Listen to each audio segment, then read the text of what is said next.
এখনো যারা পায়নি দাওয়া কোরআনের এই মিছিলে,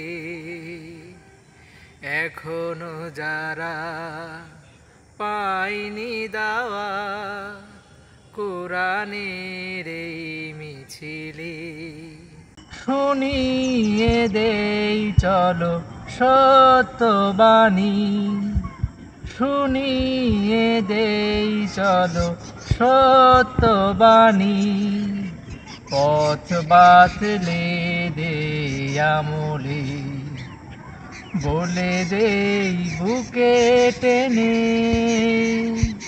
জান্নাতে একা আমি যাব না তো ভাই, তোমাকেও জান্নাতে দলে নিতে চাই। জান্নাতে একা আমি যাব না তো ভাই, তোমাকেও জান্নাতে দলে নিতে চাই। এখনো যারা পায়নি দাওয়া কোরআনের এই মিছিলে।